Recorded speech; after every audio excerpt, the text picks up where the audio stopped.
નમસ્કાર મિત્રો, બોલિવૂડ ઇન્ડસ્ટ્રીમાંથી એક દુઃખદ સમાચાર સામે આવ્યા છે। બી.આર. ચોપરાની આઇકોનિક સિરિયલ મહાભારત સહિત અનેક હિન્દી ફિલ્મોમાં કામ કરી ચૂકેલા આશાશી જયસ્વાલ હવે આપણી વચ્ચે નથી રહ્યા। શનિવારના રોજ એટલે કે 22 ઓગસ્ટના રોજ એક્ટર્સનું નિધન થયું છે। સાંજના 7:30 વાગે અંતિમ શ્વાસ લીધા હતા। આશાજીના દીકરા આકાશીએ આ વિશેની જાણકારી ઇન્સ્ટાગ્રામ પર પોસ્ટ દ્વારા આપી છે।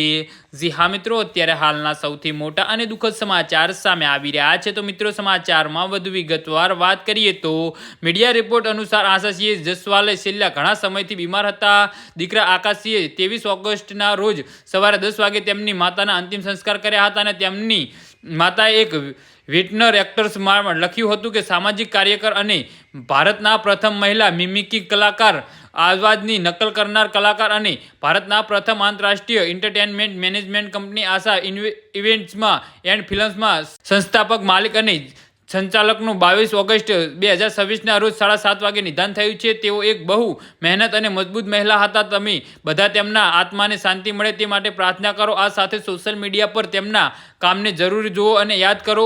તેમની લાઈફમાં ખૂબ કામ કર્યું છે અને આ કામ તેમના મૃત્યુ પછી પણ તેમને શાંતિ અને મોક્ષ અપાવે છે। જી હા મિત્રો, તો આના વિશે તમારું શું કહેવું છે તો નીચે અમારી કમેન્ટ બોક્સમાં જરૂરથી જણાવજો અને અમારી યુટ્યુબ ચેનલને સબસ્ક્રાઈબ કરવાની ભૂલતા નહીં। ધન્યવાદ।